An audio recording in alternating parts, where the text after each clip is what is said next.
Kuni kecha davlatimiz rahbari raisligida o'tkazilgan mahalla tizimini yanada takomillashtirish va joylarda ishlarni samarali tashkil etish masalalari yuzasidan video selektor yig'ilishi o'tkazilib, unda respublika mahallalarida tozalik va ozodalikka alohida urg'u berildi. Shu sabab butun mamlakat bo'ylab tozalik, ozodalik oyligi e'lon qilindi. Ayni paytda Ichki ishlar vaziri o'rinbosari boshchiligida Toshkent viloyati Ichki ishlar bosh boshqarmasi binosida eko-patrulga jalb qilingan ichki ishlar organlari xodimlari uchun yo'riqnoma o'tkazilmoqda. Jarayonlarni esa o'zingiz tasvirlar orqali ko'rishingiz mumkin.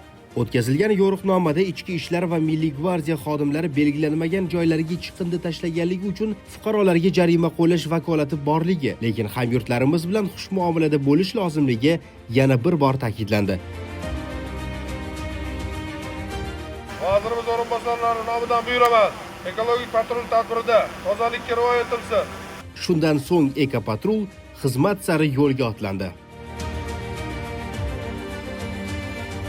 Bugungi kunda ekologik vaziyatni ta'minlash, tabiatni muhofaza qilish va chiqindilar bilan bog'liq muammolarni bartaraf etish davlat siyosatining ustuvor yo'nalishlaridan biriga aylangan. Assalomu alaykum. Charchamayapsizmi? Tanijoni sog'mi? Mayli, men ham ozgina yordam bersam, qo'ldan kelgancha.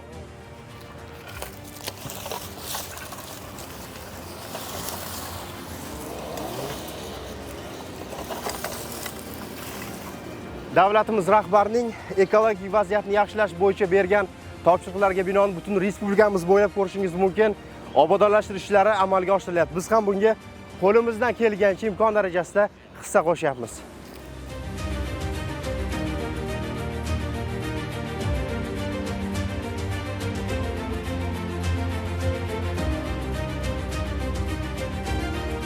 Fuqarolari o'z xohishlari bilan hashar ishlari, tozalik, obodonlashtirish ishlarini davom ettiramiz. Hech bunday charchamaymiz.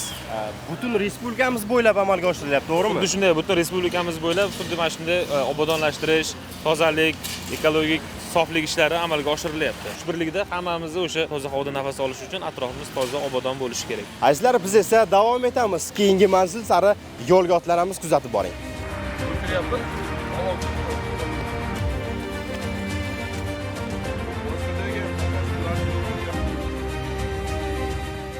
İkimizden bittasi plyonkani ozgina to'plangan joy bor ekan. Shuni yoqib yuboraylik, plyonka aralashib ketmasin bug'doyga dedi. Keyin shu bilan o'tib ketdi. Hammasiga yonib ketib qoldi. Daladan chiqqan chiqindilarning yoqish holati aniqlandi. Shu holat bo'yicha hozirda kerakli hujjatlarni rasmiylashtiryapmiz. Qonun doirasida chora ko'riladi ushbu fuqarolarga.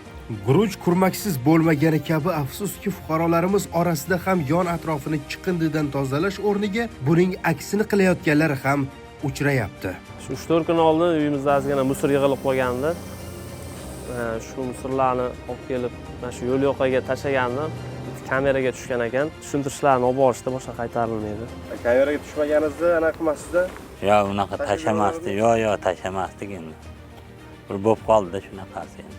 Uzr, boshqa qaytarilmaydi. Yig'ilib qolgan shahardagi, qishloqdagi chiqindilar hasharchilar yordamida hashar texnikalar jalb qilinib, qo'shimcha texnikalar o'sha to'planib qolgan yoki noqonuniy mavjud bo'lib qolgan nimalar chiqindilarni bartaraf qilish tadbirlari olib borilyapti. Faqat ekologiya emas, bu yerda mahalla, Milliy gvardiya, ichki ishlar, sanitariya pedagoglar bo'limi hamkorlikda ishchi guruhi tuzilgan. O'sha guruh birga yurib, birgalashib bir-biriga hamkorlikda ish olib borilyapti. Respublikamizning har bir hududlarida yo'l harakati xavfsizligi xizmati va ekologiya mas'ullari bilan hamkorlikda transport vositalaridan chiqayotgan zararli gazlarni aniqlash bo'yicha bir qancha ishlar olib borilyapti. Qachonki tozalik bor joyda inson hayoti ravshan, inson hayoti go'zal bo'lib boradi. Yuklatilgan mas'uliyatlarni biz aholimiz uchun, yurtimiz uchun, farzandlarimiz uchun amalga oshiramiz. To'g'risi, mana shu chiqindidan chiqayotgan tutun insonni nafas yo'llarini zararlaydi, hattoki allergik kasalliklarni ham keltirib chiqaradi. Buni esa fan isbotlagan. Qolaversa, bu chiqindidan chiqayotgan tutun iqlim o'zgarishlarini ham keltirib chiqaradi. Bunga yo'l qo'ymasligimiz, buni tabiatni asrab avaylashimiz lozim.